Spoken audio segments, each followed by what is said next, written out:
ఉన్న ఆశయాలు అన్నీ సాధించాలంటే మా లైఫ్లో జరిగింది ఎవరైతే టీచర్ల రూపంలో దేవుడు ఉంటాడు. దాన్ని మనం తక్కువ అంచనా వేసుకోవద్దు. టీచర్లను ఎప్పుడు గౌరవించాలి.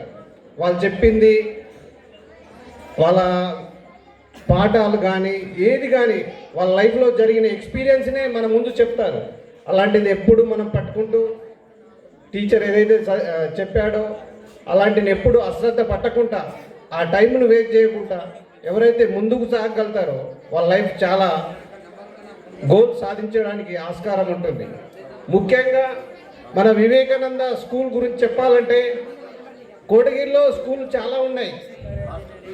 అందులో వివేకానంద స్కూల్ ఎందుకు స్పెషల్గా ఉందంటే ఇక్కడ మన వివేకానంద గురించి మన సాంస్కృతిక సాంప్రదాయాలు ఎప్పుడూ నిలబెట్టుకుంటూ సారు వివేకానంద ఆశయాలతో సూక్తులతో ఆ యొక్క విద్యని మీకు అందించబడుతున్నది.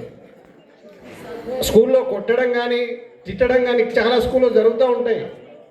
కానీ ఈ వివేకానంద స్కూల్లో సారు యొక్క వివేకానంద యొక్క ఆశయాలు ఆ భావాలతోని ఈ స్కూల్ రన్ అవుతుందని నేను చాలా అనుకుంటున్నాను.